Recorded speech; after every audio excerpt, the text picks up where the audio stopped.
हाँ साथियों, नमस्कार। आप सभी का बहुत बहुत स्वागत और अभिनंदन है। ये महत्वपूर्ण क्लास आप जानते हैं हिंदी के लिए, और हिंदी की कामयाबी सीरीज चल रही है डीएसएसबी और बाकी सारी परीक्षाओं के लिए दृष्टि से ये महत्वपूर्ण क्लास है।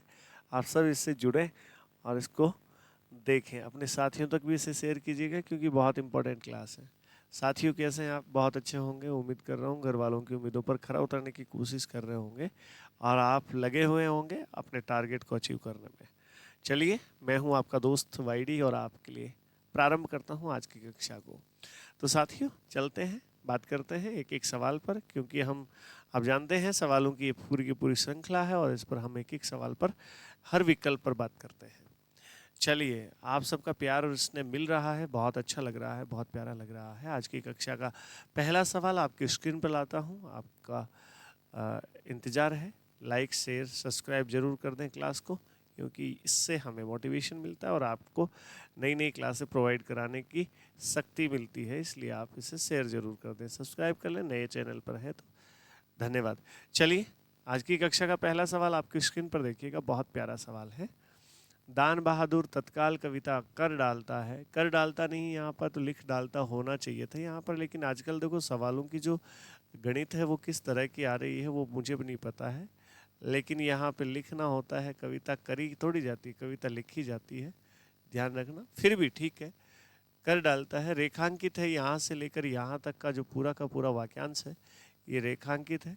तत्काल कविता लिखने वाला, या जिसको तत्काल कविता बोलनी या लिखनी आती है उसे, या तत्काल कविता का निर्माण कर देता है, उस व्यक्ति को क्या कहा जाता है? उस व्यक्ति को सुकवि नहीं, अच्छा कवि है उसको सुकवि कहते हैं, ये बात नहीं। मुक्त कवि नहीं, बिल्कुल नहीं। सिद्ध कवि नहीं, जो कविताओं को लिखने में सिद्धता हासिल किए हुए है उसको सिद्ध कवि कहते हैं। जो कवि बहुत जल्दी कविता लिख डालता है उसे आंसू कवि कहते हैं। और इसीलिए दोस्तों आपको ध्यान रखना चाहिए, आंसू का अर्थ क्या होता है? आंसू का अर्थ होता है तुरंत। आंसू का अर्थ क्या होता है? तुरंत होता है। तभी तो आशुतोष होता है। कौन होता है? आशुतोष होता है। सबसे जल्दी प्रसन्न होने वाले देव कौन है? शिव। आशुतोष किसका पर्यायवाची है? शिव का। तो यहाँ पर जल्दी कविता करने वाला या जल्दी कविता तत्काल यानी तुरंत कविता लिखने वाला व्यक्ति कौन है? लिखने वाला व्यक्ति क्या कहलाता है? आंसू कवि कहलाता है।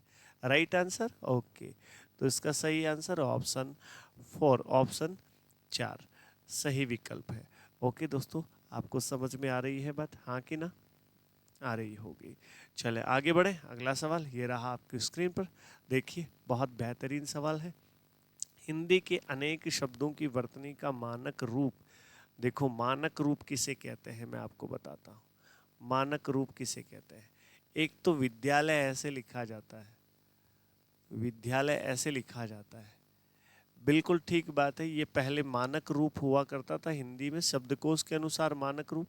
और यहाँ देखिएगा आजकल विद्यालय ऐसे लिखा जाता है, विद्यालय। तो इस रूप को मानकता प्राप्त हो गई है। अब इस विद्यालय और इस विद्यालय में से अगर आप सही माने तो किसको माने? इस शब्द को सही माने, क्योंकि शब्दकोश ने इसको स्वीकार कर लिया है, मानकता के आधार पर इसको मान्यता दे दी। अब क्यों मान्यता दे दी है, इसके पीछे का लॉजिक तो मैं आपको बाद में बताऊंगा, लेकिन मानकता आपको समझ में आ गई ना कि मानक कौन सा रूप है। जैसे आप लिखो, एक शब्द लिखो तद्रूप, आपने लिखा तद्रूप, ये लिखा तद्रूप, और एक तद्रूप आप ऐसे लिखते हैं तद्रूप, तो ये दोनों ही तद्रूप है, दोनों ही क्या लिखे हुए हैं? तद्रूप। ध्यान दें, तद्रूप।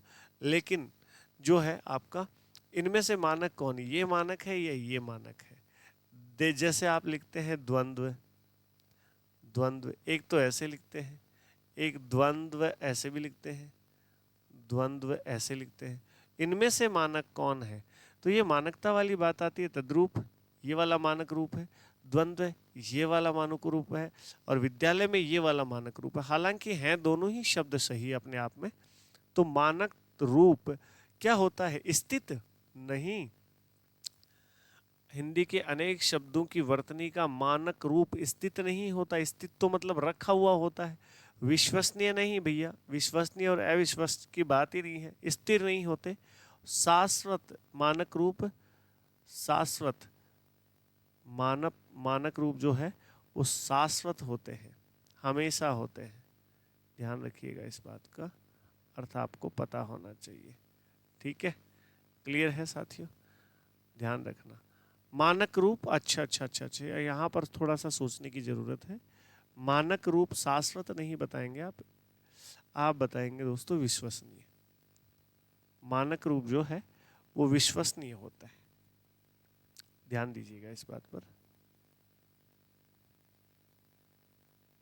तो ऑप्शन 2 नंबर इसका सही उत्तर है। ठीक है, बहुत बढ़िया। अगले सवाल पर आते हैं।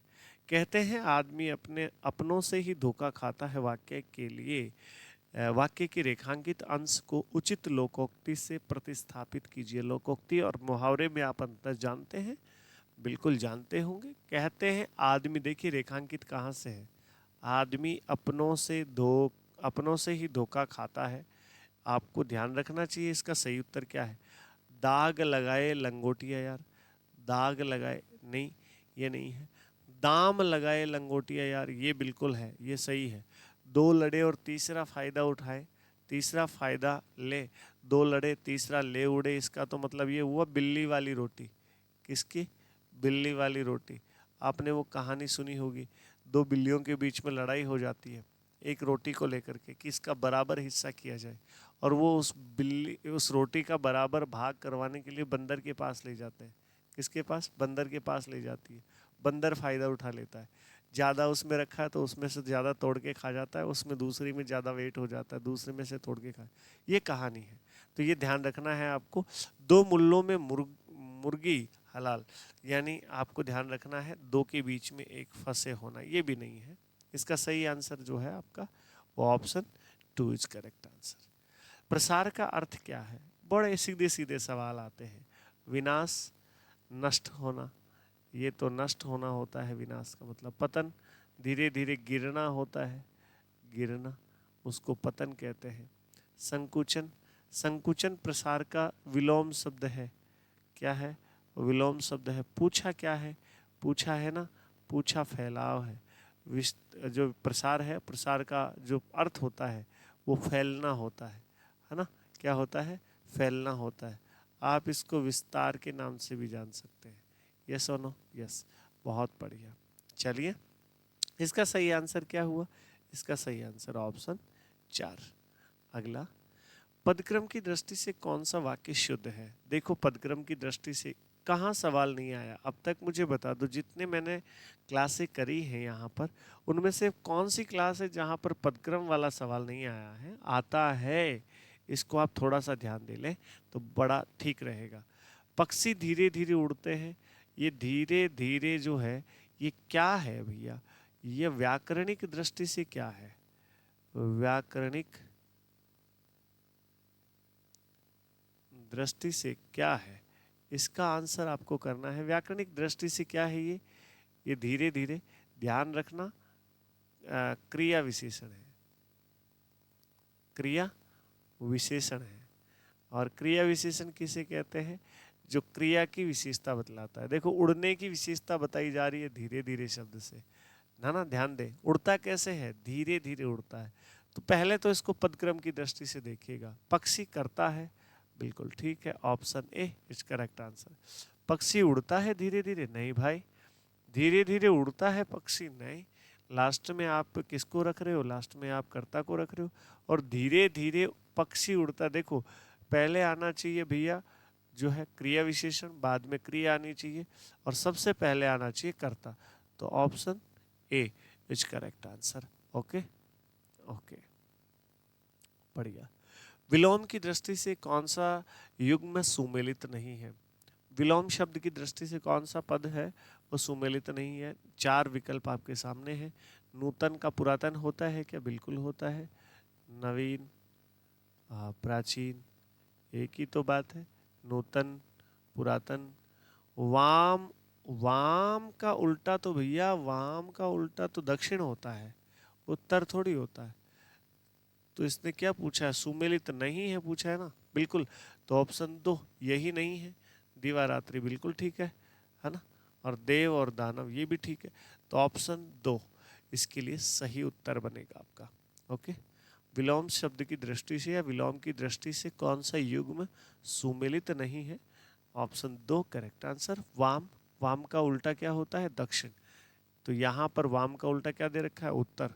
ये गलत बात है, इसलिए उत्तर 2 सही है इसका आंसर। ठीक है, ओके। अगला सवाल देखो, 2 बार जन्म लेने वाला वाक्यांश के लिए सार्थक शब्द बताएं।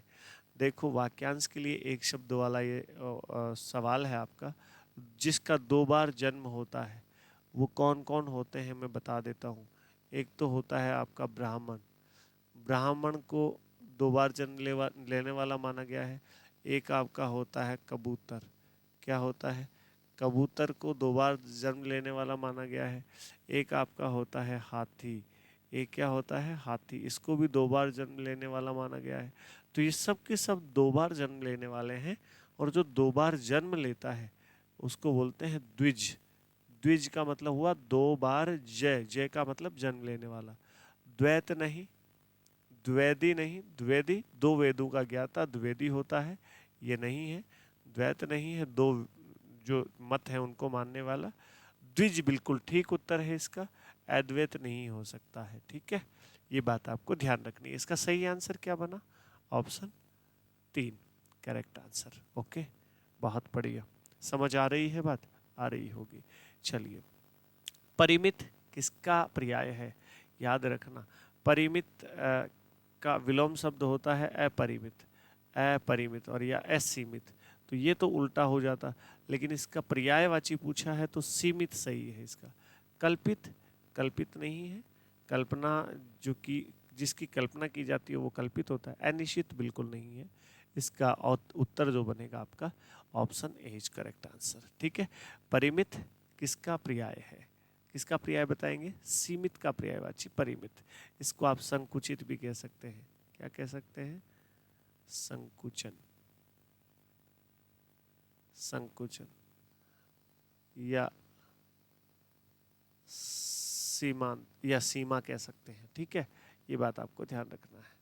थोड़ा कह सकते हैं। अगला सवाल देखिए, गौतम बुद्ध को संज्ञान हुआ, अनुमान हुआ, बोध हुआ या स्वप्न हुआ? आप इसमें से क्या करेंगे? संज्ञान देखो क्या होता है, जो खुद के द्वारा लिया गया ज्ञान है उसे संज्ञान कहते हैं, ध्यान रख लीजिएगा। या खुद के द्वारा किसी बात पर लिया गया निर्णय, आप उसको संज्ञान कहते हैं। तो ध्यान दीजिएगा, ये तो कोर्ट लेता है आजकल, न्यायालय लेता है ना। तो ये तो न्यायालय के संदर्भ में चला हुआ शब्द, बहुत इंपॉर्टेंट है संज्ञान। लेकिन अनुमान, अनुमान थोड़ी हुआ था। अनुमान किस चीज़ का होगा? अनुमान तो आप जब किसी चीज़ को बिना देखे या फिर किसी चीज़ को देख करके बिना उसकी मात्रा को सही मापक से तोले या मापे आप उसका अनुमान लगाते हैं, उसे कूदते हैं, है ना, वो अनुमान होता है। बोध हुआ, बोध का मतलब ज्ञान। बोध का मतलब क्या? ज्ञान। तो यहाँ पर ध्यान दीजिएगा कि गौतम बुद्ध को बोध हुआ कि संसार में दुख व्याप्त है। वाक्य के रिक्त स्थान के लिए सर्वाधिक उचित विकल्प का चयन क्या करेंगे आप? ऑप्शन 3। क्यों नहीं करेंगे भैया? अनुमान संज्ञान का जब आपको पता है, और इसका तो अर्थ आप जानते ही हैं कि स्वप्न थोड़ी आया था गौतम बुद्ध को, जानते होंगे। तो आंसर इसका सी यानी 3, विकल्प 3 इज करेक्ट आंसर। ओके, बहुत बढ़िया। शिक्षक की बातों पर ध्यान देना चाहिए। वाक्य के रेखांकित अंश को उचित मुहावरे से प्रतिस्थापित कीजिएगा। शिक्षक की बातों पर ध्यान देना चाहिए। अब यहाँ पर देखो, रेखांकन कौन सा पार्ट है इसका? अंश कौन सा अंश है जिसको रेखांकित किया गया है? ध्यान देना चाहिए। यहाँ पर देखिए, ध्यान दे, कान खोलना, ये तो बात को ढंग से सुनने की वाली बात होती है। जब कोई दूसरा कहता है कि कान खोलकर मेरी बात सुनिए, कान देना सही है। कान देने का मतलब होता है ध्यान पूर्वक सुनना। ध्यान पूर्वक, इसका अर्थ है ध्यान पूर्वक। बिल्कुल यही इसका सही उत्तर होगा, कान देना।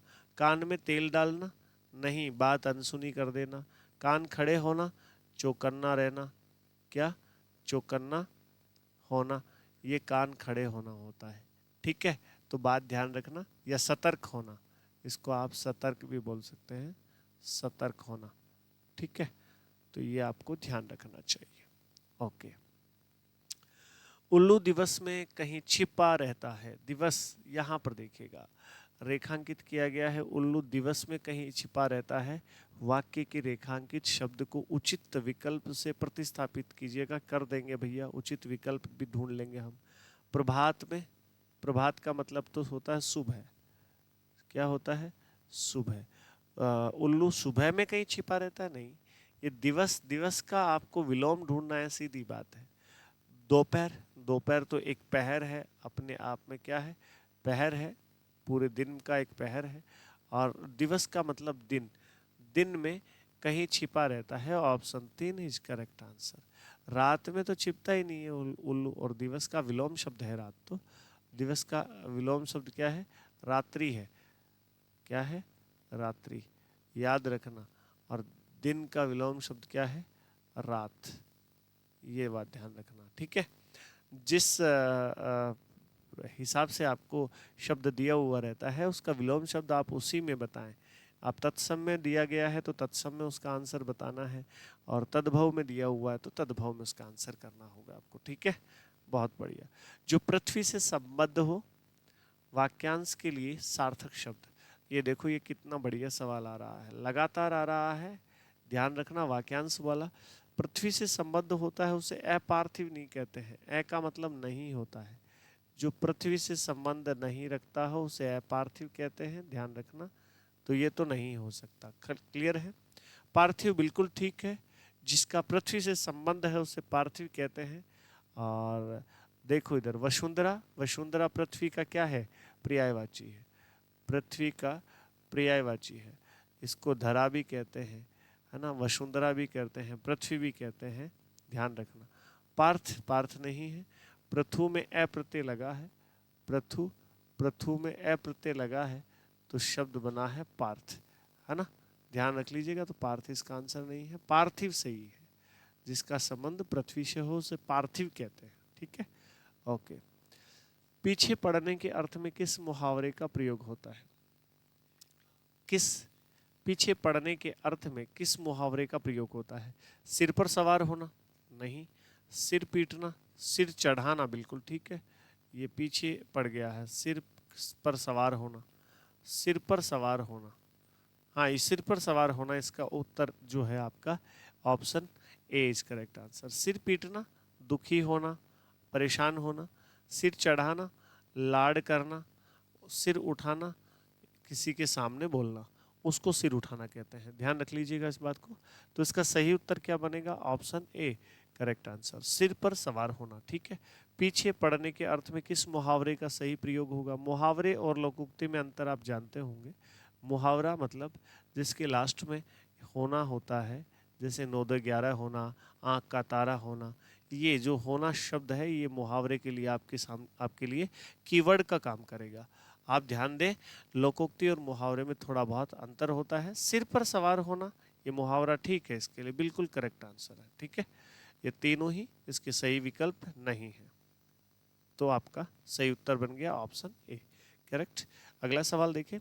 नववधु खिड़की की ओर से, देखो क्या करती है नववधु खिड़की की ओर से। देखो सामने आप जो विकल्प देखेंगे तो आपको लग जाएगा कि इनमें से कौन सा सही उत्तर बनेगा। इस खाली स्थान में, इस रिक्त स्थान में कौन सा भरूं ताकि ये इसके लिए अप्रोप्रिएट, ये पूरा का पूरा सेंटेंस है वो बढ़िया बन जाए, सही सेंटेंस बने। कैसे? वाक्य के रिक्त स्थान के लिए सर्वाधिक उपयुक्त जो शब्द कौन सा होगा? देख रही है तो फिर ओठ क्यों रखेगी? देखना तो सामने सामने भी देखना ही होता है, तो ओठ से देखा नहीं जाता है, ओठ से तो झांका जाता है। ध्यान रखना, ओठ से क्या किया जाता है? झांका जाता है, याद रखना दोस्तों। तो इसका सही उत्तर क्या बनेगा? झांकना। झांक रही है, देख नहीं रही है।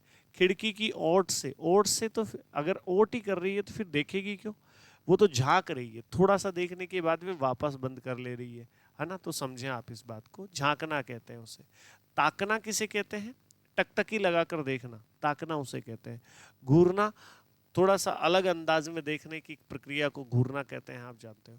तो इसका सही जो बनता है, सही उत्तर जो बनेगा वो आपका ऑप्शन बी है, यानी ऑप्शन 2 है करेक्ट आंसर, झांक रही है। नववधु खिड़की की ओर से, यहाँ पर यदि आप लिख दोगे तो बुरा नहीं होगा। झांक रही है, क्या कर रही है? झांक रही है, बिल्कुल ठीक है। अगला आपकी स्क्रीन पर देखिएगा। पदक्रम की दृष्टि से कौन सा वाक्य शुद्ध है? शुद्ध पदक्रम वाला सवाल बहुत बार आया आपके सामने। पदक्रम का मतलब होता है आपके जो पद है उनको उल्टा सीधा करके दिया हुआ रहता है और उसको आपको एक निश्चित क्रम में रखना होता है, निश्चित क्रम में रखना होता है। और निश्चित क्रम में देखो, हिंदी का एक निश्चित क्रम है अपना, क्योंकि हिंदी पूर्णतः वैज्ञानिक भाषा है जिसमें पहले बेटा आपका कर्ता होता है, बाद में आपका कर्म होता है, कर्म के बाद में क्रिया होती है और क्रिया के बाद में सहायक क्रिया होती है। इस बात को आप ध्यान रखेंगे, ठीक है। तो इस क्रम में तो यदि वाक्य है तो बिल्कुल ठीक है, वो तो सही है।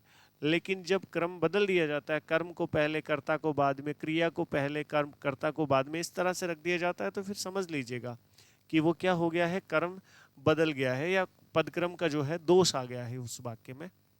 यहाँ पर देखिएगा, पदक्रम की दृष्टि से कौन सा वाक्य शुद्ध पूछा है। तो महेश क्या जाग रहा है, क्या ये बीच में क्यों आया भाई सवाल? प्रश्नवाचक जो है ये शब्द यहाँ नहीं आना चाहिए था। क्या जाग रहा है महेश, बिल्कुल क्या जाग रहा है। देखो ये महेश लास्ट में आया है, कर्ता अंत में आया है, और ऐसा तो मैंने आपको पहले मना किया है कि कर्ता लास्ट में नहीं आना चाहिए, पहले आना चाहिए। ये देखो पहले आया था लेकिन बीच में ये प्रश्नवाचक आ गया, ये प्रश्नवाचक यहाँ नहीं आएगा। क्या महेश जाग रहा है, अगर प्रश्नात्मक वाक्य है तो आप महेश जाग क्या रहा है, क्या जाग क्या रहा है भाई, ये कोई सवाल होता है क्या?